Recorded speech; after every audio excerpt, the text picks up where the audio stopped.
And that is the picture that you find in the book of Judges. They all did what they wanted to do. When they wanted to do it, the way they wanted to do it. And because of that way of thinking and doing and acting, they are facing struggles. And to me, that is parallel to us. We belong to God. We are God's people. But many times in our lives, we face struggles. We face difficult situations. And let me tell you, life brings difficulties, right?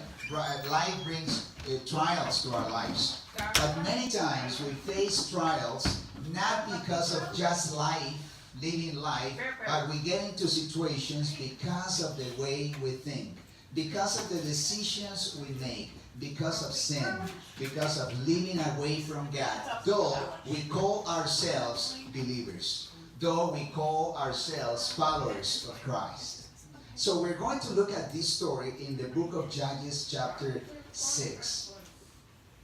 And it begins by saying, chapter 1, verse 1. And it begins by saying in verse 1, the Israelites did evil in the Lord's sight. So the Lord handed them over to the Midianites for 7 years. The Israelites did what? Evil.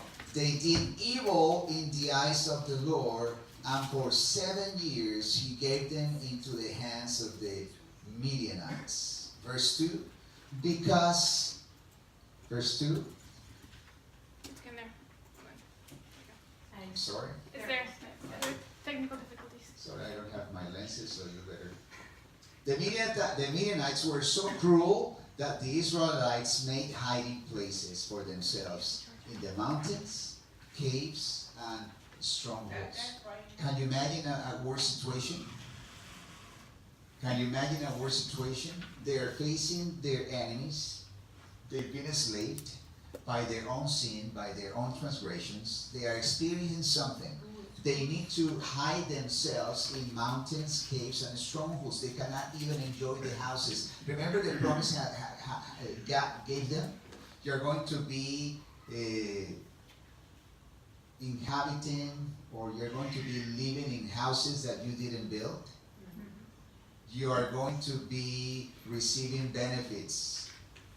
Things that you didn't do, you're going to be able to enjoy.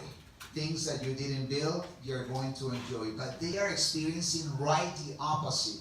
They are hiding themselves in caves. They are hiding themselves in strongholds. And we continue reading verse 3. Whenever the Israelites planted their crops, marauders from Midian, Amalek, and the people of East would attack Israel. Verse 4. Camping in the land and destroying crops as far away as Gaza, they left the Israelites with nothing to eat, taking all the sheep, goats, cattle, and donkeys. Verse 5. These enemies' hordes, coming with their livestock and tents, were as thick as locusts. They arrived on drove of camels too numerous to count, and they stayed until the land was stripped bare. That is the situation. They are experiencing hunger. They've been terrorized by their enemies. The enemies come into the land and they just take everything. They come into the land like locusts. Have you ever seen locusts, at least on a program, on a TV program, what locusts do? When they go into a plantation, when they arrive, all these insects, these animals, they just walk like an army and they eat every single thing. And that's what they were experiencing. Every time they were trying to survive, every time they were cultivating their crops, they would come and they would just eat it all and take it all away. So they're not only afraid, they're hiding themselves and they are starved. Similar situation to the church today. Sometimes we experience captivity. So many times we experience struggles, even starvation, just because of the decisions, the poor decisions we are made. Sometimes we are facing just critical financial decisions, just because we decided to live apart from God and from His wisdom. But This is a very interesting story, and you and I can learn about it.